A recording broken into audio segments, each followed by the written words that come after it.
I won't be going home today. Columbina!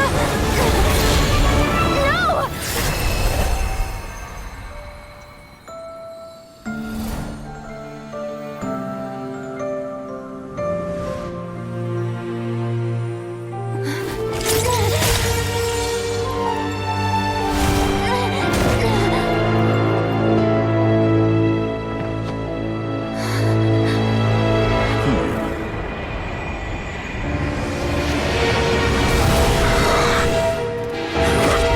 Stubborn world, do not try to control me!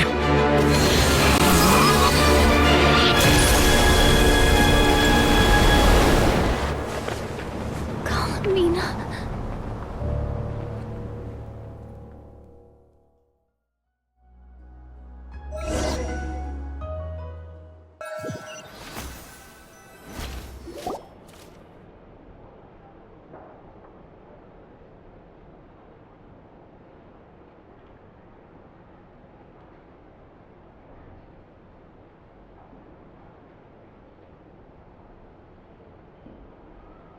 Are you all right? Do your wounds still hurt? I had someone prepare a little medicine that could prove effective. Take it if you need to. In that case, let me relate the contents of the call we made to Alice after the incident occurred. That Dottore is a crafty one. He distracted the Hexenzirkel by creating a huge fuss at Tevat's borders. I'd assumed that the cause was an abyssal intrusion from the outside world, which in fairness is a rather common occurrence. But after learning that you managed to influence the phantoms in Nordcry, I realized that perhaps this interference could have come from within Tevat. But we weren't able to change their fates. True, you couldn't change how their stories ended, but you did build some variables around yourself. Variables? Yes, things you heard that you could not otherwise have learned, ideas that would otherwise have never crossed your mind. All these things are variables. Of course, most variables usually pale into insignificance with the myriad of possibilities floating around. But the moment you start treating them as building blocks and intention, that's what Dottore did. And it's how he created the necessary conditions so that when you activated the portal tonight, it played right into his plan. However, we have no way of knowing exactly what he did. Yeah, we also need to ascertain Columbina's status. And that about sums it up. As I suspected, Dottore has disappeared completely. If it's any consolation, he wasn't able to control Columbina as he might have wished. Oh no! What? She did what? All we saw was Dottore appeared and used some kind of power. The next thing we knew, he and Columbina were gone and you were falling into the sea.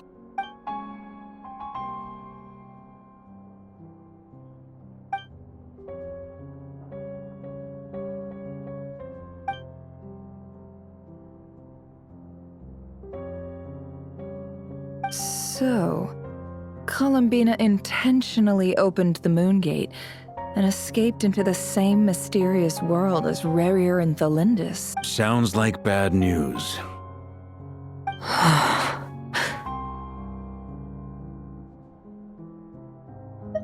Seen in that way, the trilunar syzygy and Rerir's emergence, Dottore might have been pulling the strings in both cases.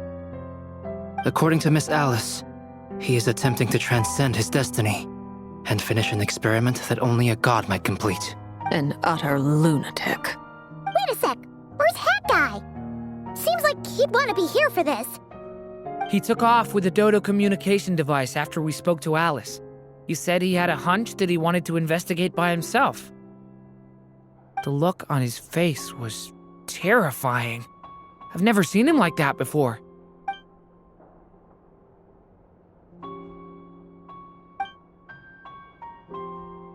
I'm back. Hat Guy! I went to look for the Hyperborean phantoms again. I think I've gotten to the bottom of it. I got them to talk to Nicole on the other end of the communications line. Turns out, the history they describe is different from how Nicole remembers it. Really? But how? Surely Nicole can't have been wrong. Because the phantoms are the ones who are deceived.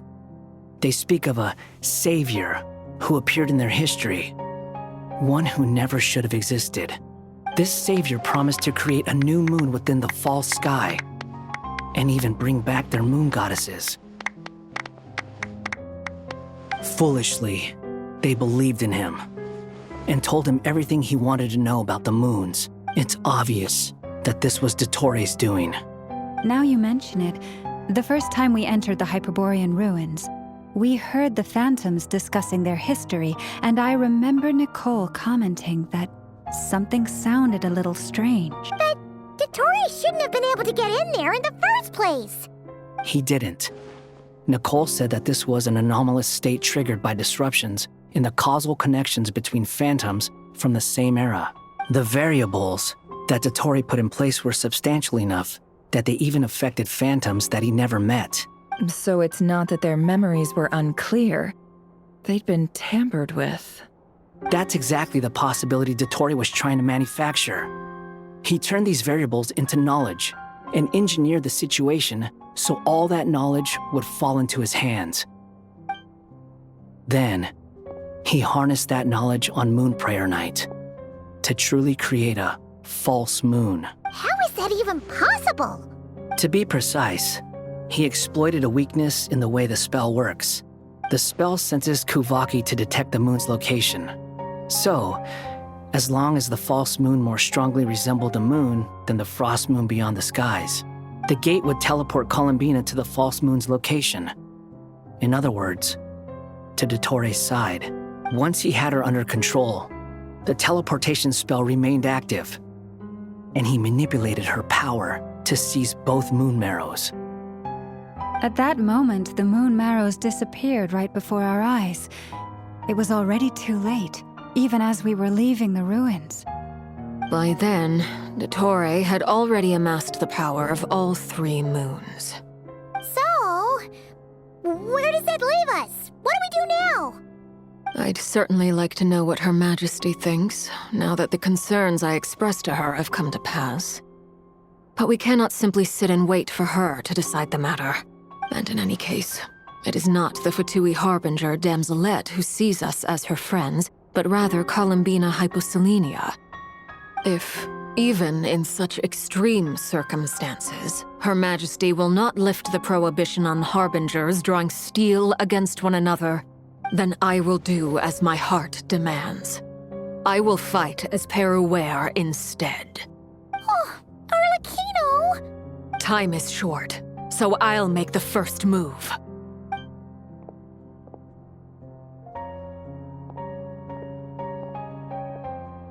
Whew. Even Arlecchino seems to be losing her cool now.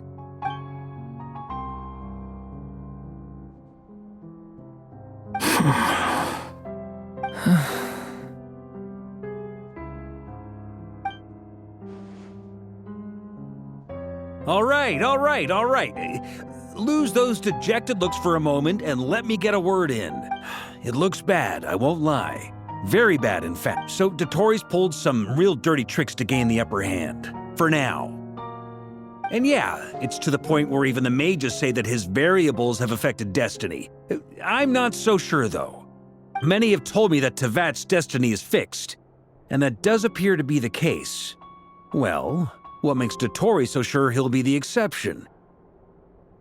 And since he was able to stack these variables up, who's to say we can't do the same? You of all people should not be discouraged, traveler from afar. This isn't over yet.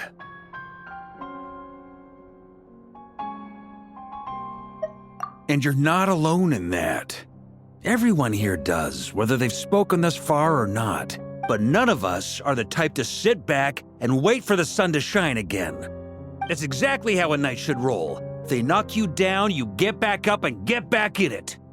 Don't forget, Honorary Knight, you're a legitimate member of Mondstadt too. Vark is right. This is far from over. Dotori's already way overdue a butt-kicking given his past shenanigans. And after this, he's earned himself a double dose.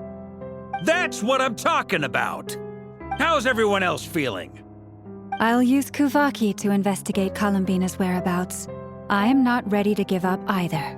Leave the intel gathering to me. Whatever happens within Nodcry's borders, when the Curatorium of Secrets wants to be in the know, Ano and I will do all we can to support you. We will attempt to reverse engineer Dotori's actions and seek a breakthrough that way. Alice and Nicole are busy dealing with an emergency at Tevat's borders, so they can't return just yet. But they're both very angry about this. They've asked Albedo and me to act on the Hexen Circle's behalf. Are you ready then? We're going to have to conduct a lot of research, even in... I'll do my best. As for me, I'm pretty familiar with Dotori's way of doing things, so I can try to predict his next move. Nice! Looks like we have our basic division of labor. I'll get in touch with Flints and Itlua, get them to have a chat with their Starshiner. It couldn't hurt to bring the Lightkeepers on board as well. At the same time, I'll pass on instructions to the Knights present in Nodcry to assist the Lightkeepers and other organizations in ensuring the safety of those living here. Yeah! We'll show him! That's it then. Good luck, everyone.